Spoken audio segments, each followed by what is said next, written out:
hypnotized, that they can gradually be, if you work hard enough at it, be got into the hypnotic state. And in the same way, the same sort of figures crop up again, for example, in relation to the administration of placebos. A big experiment was carried out 3 or 4 years ago in the General Hospital in Boston on post-operative cases where several hundred men and women suffering comparable kinds of pain after serious operations were given injections whenever they asked for them, whenever the pain got bad, and the injections 50% of the time were of morphia and 50% of the time were of distilled water. And about 20% of those who went through the experiment, about 20% of them got just as much relief from the distilled water as from the morphia. About 20% got no relief from the distilled water, and in between were those who got some relief or got relief occasionally. So here again we see the same sort of distribution. And similarly with regard to what in Brave New World I call hypnopedia, which is the sleep teaching, I was talking not long ago to a man who manufactures records which people can listen to during the light part of sleep. I mean, these are records for getting rich, for sexual satisfaction, for confidence in salesmanship, and so on. And he said it's very interesting that these records are sold on a money-back basis, and he says that there is regularly between 15 and 20% of people who write indignantly saying the records don't work at all, and he sends the money back at once.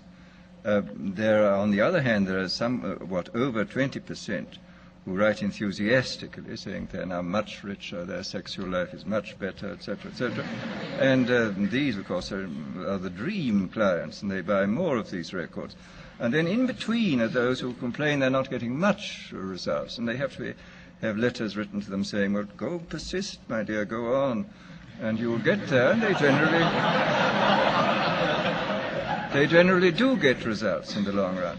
Well, as I say, this on the basis of this, I think we see quite clearly that the human populations can be categorized according to their suggestibility fairly clearly. I suspect very strongly that this 20% is the same in all these cases.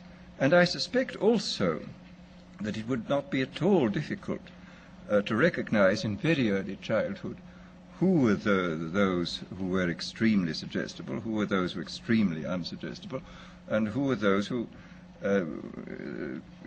occupy the intermediate space. Quite clearly, if everybody were extremely unsuggestible, organized society would be quite impossible.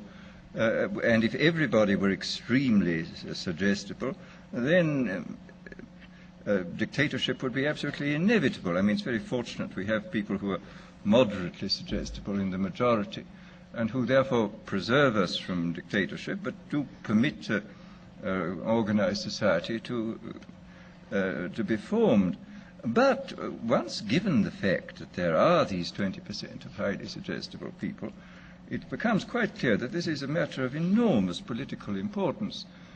For example, any demagogue who is able to get hold of a large number of these 20% of suggestible people and to organize them is really in a position to overthrow any government in any country.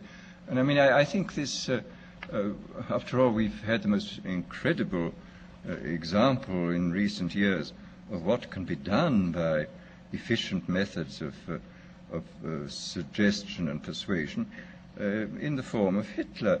Anybody who's read, for example, Bullock's Life of Hitler comes forth from this with a sort of horrified admiration for this infernal genius who really understood human weaknesses, I think, almost better than anybody, and who exploited them with all the resources then available.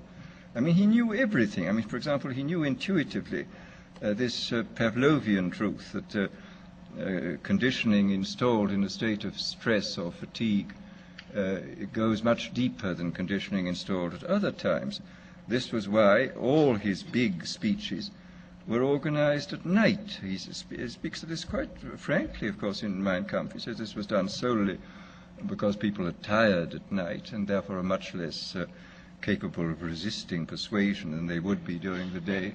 And we see in all his techniques, he was using, he had discovered intuitively and by trial and error a great many of the weaknesses which we now know about in a sort of scientific way, I think much more clearly than he did.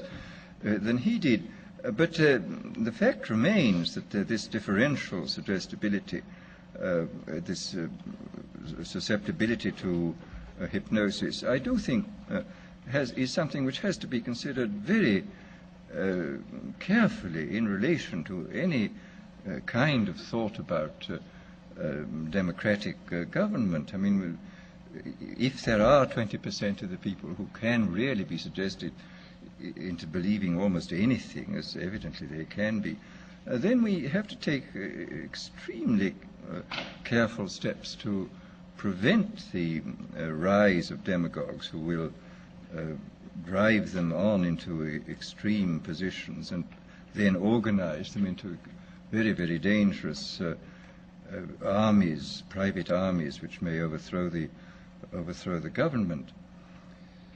Well, this, as I say, is in this field of pure persuasion. I think we do know much more than we did in the past, and obviously we now have mechanisms for multiplying the demagogue's voice and image in a quite hallucinatory way. I mean, the television and the radio. Hitler was making enormous use of the radio. He could speak to millions of people simultaneously. I mean, this alone, of course, creates an enormous gulf between the modern and the ancient demagogue. The ancient demagogue could only appeal to as many people as his voice could reach by the yelling at his utmost, but the modern demagogue can touch literally millions at a time, and of course with the multiplication of his image, he can produce this kind of hallucinatory effect, which is of enormous hypnotic and suggestive importance. But then there are various other methods which one can think of, which have, thank heaven, as yet not been used, but which obviously could be used. There is, for example, the pharmacological method. This was one of the things I talked about in Brave New World. I invented a hypothetical drug called soma, which of course could not exist as it stood there because it was simultaneously a stimulant, a narcotic, and a hallucinogen, which seems unlikely in one substance. But the point is that if you applied several different substances, you could get almost all these results even now. And the really interesting thing about the new chemical substances, the new mind-changing drugs, is this, that whereas, if you look back into history, it's clear that man has always had a hankering after mind-changing chemicals. He has always desired to take holidays from himself. But and this is the most extraordinary fact of all, is that every naturally occurring stimulant, narcotic, sedative, or hallucinogen was discovered before the dawn of history. I don't think there is one single one of these naturally occurring ones which modern science has discovered. Modern science, of course, has discovered better ways of extracting the active principles from these drugs, and, of course, has discovered numerous ways of synthesizing new substances of extreme power. But the actual discovery of these natural